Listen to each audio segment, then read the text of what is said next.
কানাডাতে আমরা যে 1 BHK রেন্টেড অ্যাপার্টমেন্টটায় থাকি সেটাই বিগত এপ্রিল মাসে শিফট করেছিলাম। তারপর থেকে বেশ কিছু মানুষ আমাকে বলেছে যে একটা সুন্দর করে হোম ট্যুর করো। সেইটা এখনো করা হয়ে ওঠেনি আমার। 2026-এর জানুয়ারি মাস পড়ে গেছে, ভাবলাম এবার করা উচিত। তো যাই হোক, আজকে বেসিক্যালি এই ফ্ল্যাটটা একটা হোম ট্যুর করবো এবং তার সঙ্গে বেশ কিছু তথ্য তোমাদের সঙ্গে শেয়ার করব। কানাডাতে এখন বেশ কিছু শহরে বাড়ির দাম প্রচণ্ড কমেছে এবং কানাডার বর্তমান সিচুয়েশন কি এবং এই যে অ্যাপার্টমেন্টে আমরা থাকি সেটা দেখতে কেমন, সেটার দাম কত, তার জন্য প্রতি মাসে আমাদের কত টাকা পে করতে হয় এবং সেটা ইন্ডিয়ান মূল্যে কত টাকা, সব কিছু মিলিয়ে বলবো। চলো তাহলে হোম ট্যুর দিয়ে শুরু করা যাক। Hello, welcome to our home.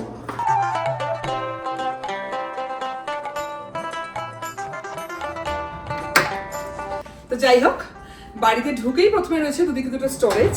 তো আমরা যেহেতু শীত প্রধান দেশে থাকি, আপনারা সবাই জানেন, আমাকে নাকি কমেন্টে বলেছে আমি কানাডার ওয়েদার রিপোর্টার হয়ে যাচ্ছে। কিছু করার নেই, 6 মাস ধরে বরফ থাকে, তো আমাদের জীবন দেখাতে হলে বরফই দেখাতে হয় এবং তার জন্য আরেকটা জিনিসের প্রয়োজন হয়, সেটা হলো এই যে স্টোরেজটা। এখানে সব আমাদের জ্যাকেটস রয়েছে এবং নিচে রয়েছে সব স্নো বুটস এবং বুটস গুলো।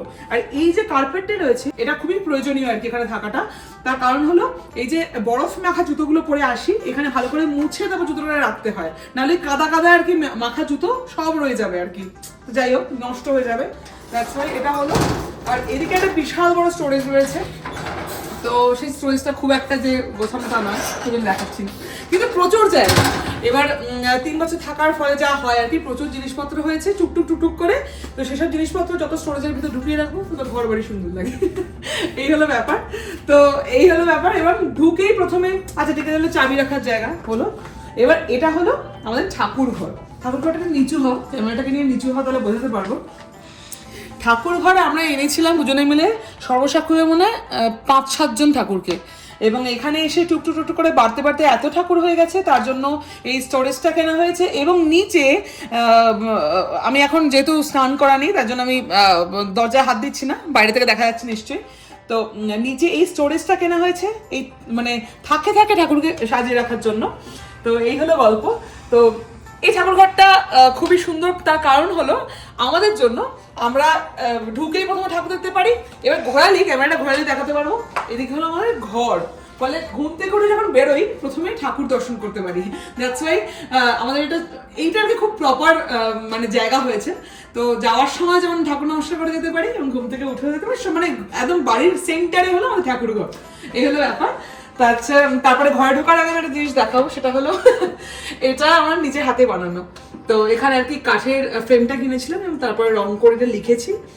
অঞ্জন দত্তের আমরা দুজনেই খুবই বড় ভক্ত। সেই বিখ্যাত গানের লাইন, সাদা কালো এই জঞ্জালে ভরা মিথ্যে কথা শহরে, তোমার আমার লাল নেই সংসার। তো এবারে ওই যাই হোক আর কি, এটা আমাদের বিয়ের আগে থেকেই স্বপ্ন ছিল যে আমাদের ছোট্ট একটা ঘর হবে এবং সেই ঘরটায় মানে মিথ্যে থাকবে না আর কি, মিথ্যের জায়গা হবে না, সত্যি থাকবে, নলদার সব সত্যিতে ভরা। মিথ্যে কথা আমরা সবাই প্রয়োজনে বলি, এটা কোনো ব্যাপার না, কিন্তু হ্যাঁ মানে আমাদের দুজনের মধ্যে যেন মিথ্যে না থাকে। হোয়াট এভার, প্রচুর বকছি। এদিকে আচ্ছা, এদিকে হলো বাথরুম, সেটা পরে যাচ্ছি। প্রথম হলো রান্নাঘর। ওকে, রান্নাঘরে পিছনটা একটুখানি একটু মেনে নিতে হবে, তার কারণ হলো পিছনে আমরা বেড়াতে যাবো বলে লাগেজ গোছানো, লাইটগুলো জ্বালিয়ে নিয়েছি। আচ্ছা, এই জায়গাটা ফ্রিজের যে এই কর্নারটা, এইটা হলো আমাদের বিয়ের পর থেকে, বিয়ের 1 মাস পর থেকে আমাদের কানাডায় চলে আসা, এবং এই 3 বছর আমরা প্রচুর ঘুরেছি। তো সেই কোথায় কোথায় ঘুরেছি সেখান থেকে প্রত্যেকটা ফ্রিজ ম্যাগনেট কালেক্ট করেছি, সেগুলো জুড়ে এরকম একটা জায়গা হয়েছে। এটা আমাদের প্রচণ্ডই প্রিয় জায়গা। তো আমরা জামা কাপড় সবকিছু মানে যদি হারিয়ে যায় ঠিক আছে, বাট এই একটা ফ্রিজ ম্যাগনেট আমরা হারাতে দেবো না, মানে এতটা ইম্পর্টেন্ট। তো আমাদের খুবই পছন্দের জায়গা। মানে কানাডার বিভিন্ন জায়গায় আমরা ঘুরেছি, এখনো অব্দি কানাডার বাইরে আমরা যাইনি। তো এই জন্য কানাডার মধ্যেই অনেক কিছু, ভিক্টোরিয়া, ভ্যাঙ্কুভার, টরন্টো, তারপর ব্যাফ, লেক লুইস, তারপরে এদিকে কি আছে, গোল্ডেন, তারপরে আছে ওয়াটারটন, কেলোনা, ওকে, মন্ট্রিয়াল, কিউবেক, প্রচুর কিছু ঘোরা হয়েছে। তো সেখান থেকে আমাদের শুধু আমার একার কালেকশন নয়, এটা একই জায়গা থেকে শাগনিকও কালেক্ট করে, আমিও কালেক্ট করি আর কি। এই করে করে প্রচুর জমে গেছে আমাদের। তো এই যে নায়াগ্রা ফলসের এটা আমি কালেক্ট করেছিলাম, এটা ও কালেক্ট করেছিল, সব মিলিয়ে অনেক হয়ে গেছে, হোয়াট এভার। তো এই হলো আমাদের কিচেন। তো কিচেনে এখানে যেটা আছে সেটা হলো এখানে ইলেকট্রিকে রান্না হয়, এখানে আমাদের গ্যাসের ব্যবস্থা নেই, তাই জন্য ইলেকট্রিকে 4টে বার্নার রয়েছে এবং এখানে সুইচ অফ অন করে আর কি জ্বালাতে হয়। তারপর তার সঙ্গে এগুলো যাই হোক এগুলো রান্নাঘরে থাকবেই, তার সঙ্গে এটা একটা ওটিজি, এটা ওরা দিয়েই ছিল সঙ্গে, এই ফ্রিজ ওভেন এগুলো ওরা দিয়েই ছিল সঙ্গে। তার নিচে এটা কোনোদিন আমরা ইউজ করিনি, এটা স্টোরেজ মতো রয়েছে, এখানে জিনিসপত্র রাখা যায়, এটা আমরা কোনোদিন ইউজ করিনি বেসিক্যালি। তো যাই হোক এখানে সিঙ্ক রয়েছে, তো এখানে বাঙালির বাড়িতে রান্না হলে যা হয় প্রচুর জিনিসপত্র হয়, সেগুলো সব বাসন কুসন রাখা আছে। এই দিকের এই স্পেসটা অনেকটা বেশি, যে কারণে কাটাকুটি সবকিছু এখানে হয়ে যায়। তো এখানে এতগুলো বড় আর কি ইয়ে রয়েছে, এদিকটা ঘুরিয়ে দেখাতে বলবো, এদিকটা এতগুলো স্টোরেজ এবং এদিকে এতগুলো স্টোরেজ, তো প্রচুর জিনিস ধরে যায়। এই হলো গল্প। তো এইখানেও এখানে একটা জানলা দিয়েছে, পর্দা নামিয়ে রেখেছি আজকে। এখন তো এই মুহূর্তে রোদটা একটু কমেছে, সকাল থেকে প্রচন্ড রোদ, আর এদিক থেকে রোদ আসে বলে মানে ঘরে এত বেশি রোদ হয় মানে এখানে দাঁড়ানো যায় না। আর এখানে ক্যালগারিতে ঠান্ডার জায়গা সবকিছু আছে, যার জন্য সবাই ভাবেন যে খুব ঠান্ডা, কিন্তু রোদের প্রখরতা প্রচন্ড বেশি। বাতাস তো পরিষ্কার, রোদ এত বেশি আসে মানে সেটা দাঁড়ানো যায় না, মানে হাত পা পুরো যেন মনে হয় বিচ্ছে এরকম মনে হয়। তার জন্য আর কি আমরা এটা কমিয়ে মানে এটা নামিয়ে রেখেছি আর কি, সবসময় নামানো থাকে। এই হলো গল্প। এদিকে আছে মাইক্রোওভেন, আর ওদিকে তোমার এখানে হলো আমাদের জামা কাপড় মেলার জন্য দড়ি থাকে না, ওই জন্য স্ট্যান্ড কিনেছি, এখানে জামা কাপড় মেলি। আর এখানে আপাতত বোচকা আছে, বেড়াতে যাবো তার জন্য টেবিলটা, এখানে জিনিসপত্র আছে, এগুলো সব তোলা হয়নি ওর জন্য। তো যাই হোক এবার আসি আমাদের লিভিং রুমে। তো লিভিং রুমটা হলো এই, যেখানে আমাদের সোফা এবং লোকজন এসে বসার জন্য বসে। এখানে আমাদের টিভি সেট রয়েছে। আচ্ছা এখানে হলো গাছ, এটা হলো আমাদের ঢোকার যে ইয়েটা ছিল। তারপরে এদিকে ছিল লিভিং রুম, আর এদিকে হলো ঢুকছি, ওদিকে আমি ঘরে পরে ঢুকছি। তার আগে একটা সুন্দর জায়গা, এদিকে আর একটুখানি এটা ধর দেখাই। আমরা একটুখানি ব্যালকনিতে যাই। ব্যালকনি থেকে গরমকালের বহু ব্লগে দেখিয়েছি, আজকে টেম্পারেচারটা একটু প্লাসে এসছে, যদিও +1 2, তার জন্য বাইরে বেরোনো যাচ্ছে। ঠান্ডা আছে তবে তো সহ্য করা যাচ্ছে, মাইনাসে থাকলেও সহ্য করা যায় না। তো এই যে এই নেটটা আমরা লাগিয়েছি, এখানে প্রচুর পায়রা আসে এবং মানে প্রচুর পটি করে নোংরা করে রাখে, এবং আমরা গরমকালে প্রত্যেক উইকেন্ডে বেরোতাম, এত নোংরা হয়ে গিয়েছিল। তারপরে এই পিছন নেটটা লাগিয়েছি। তো যাই হোক আসল জিনিস যেটার জন্য আমরা নিয়ে এসেছি এখানে, তো সেই জিনিসটা এবার আমি একটু বলবো জুম করে দেখাতে। এই হলো আমাদের সিটি ভিউ, এবং সিটির পিছনে রকি পর্বতটা দেখা যায়, পুরো রেঞ্জটা দেখা যায়, এটা জুম করলে দেখা যাবে। এবং আজকে অদ্ভুত সুন্দর দিনে একটা ব্লগ করছি, যার জন্য বহুদিন মানে রোদ উঠেছে, যার জন্য ক্লিয়ারলি দেখা যাচ্ছে। কারণ বহুদিন এই যখন আর কি ঠান্ডা থাকে, টেম্পারেচার রোদটা না ওঠে, তখন যেটা হয় আর কি একটু মেঘলা করে থাকে, যার জন্য এত ক্লিয়ারলি দেখা যায় না। তো আজকে রেঞ্জটা পুরো ক্লিয়ারলি দেখা যাচ্ছে। আর রকির পাহাড়ের চূড়াগুলোতে মানে পর্বতগুলোর চূড়াগুলোতে এত সুন্দর বরফ জমে রয়েছে, এত সুন্দর লাগছে কি বলো। তো আমরা এই মানে ফ্ল্যাটে আসার সময় অনেক কিছুই দেখেছিলাম, তার মধ্যে একটা বড় কারণ ছিল হলো এইটা, আর রকি ভিউ আর কি লাগবে। আমরা গরমকালে দু কাপ চা হাতে নিয়ে সন্ধ্যাবেলাটা এখানে বসবো এবং রকি পাহাড়টাকে দেখবো চোখের সামনে। যেমন ভাবে আমরা ছোটবেলা থেকে নর্থ বেঙ্গলে বেড়াতে গেছি, ওই কাঞ্চন ভিউ হোটেল খুঁজতাম, ঠিক ওই কারণে আমরা এই ফ্ল্যাটটা দেখেছিলাম, কারণ রকি পর্বতটাকে দেখবো সামনে থেকে। কিন্তু এইটা একটা ওনার কারণ ছিল। তো যাই হোক ভিতরে যাই। এবারে এখানে আর কি সেন্ট্রাল ওই হিটার চলে এই দিকটায়, তো যে কারণে এই জানলাটা যদি বেশিক্ষণ খুলে রাখা হয়, বাইরে ঠান্ডা, ফলে আর কি হিটারের পাইপটা অনেক সময় ফেটে যায়, যে কারণে এই জানলাটা বেশিক্ষণ খুলে রাখা যাবে না। মানে জানলা মানে দরজাটা আর কি, বারান্দার বেশিক্ষণ খুলে রাখা যাবে না, এটা বন্ধ করবো, চলে তো বন্ধ করে দেবো।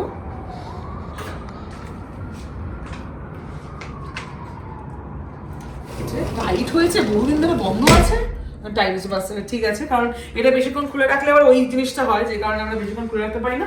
তো চলে আয় আবার সেই সেম রুটে নিয়ে যাই, তাহলে বোঝাতে পারবো। এখানে হলো ঠাকুর ঘর, এখানে হলো ঘর। তো যাই হোক বাথরুম অ্যাজ সাচ দেখানোর কিছু নেই, স্টিল ওই আর কি। এখানে একটা বড় মিরর রয়েছে, এখানে বেসিন, আমার জিনিসপত্র থাকে, এখানে কোমর, এবং এখানে যেহেতু উডেন ফ্লোর, তাই জন্য স্নান করা যায় না মাটিতে, তার জন্য এখানকার ব্যবস্থা হলো ভিতরে চলে যায়, তাহলে দেখাতে সুবিধা হবে।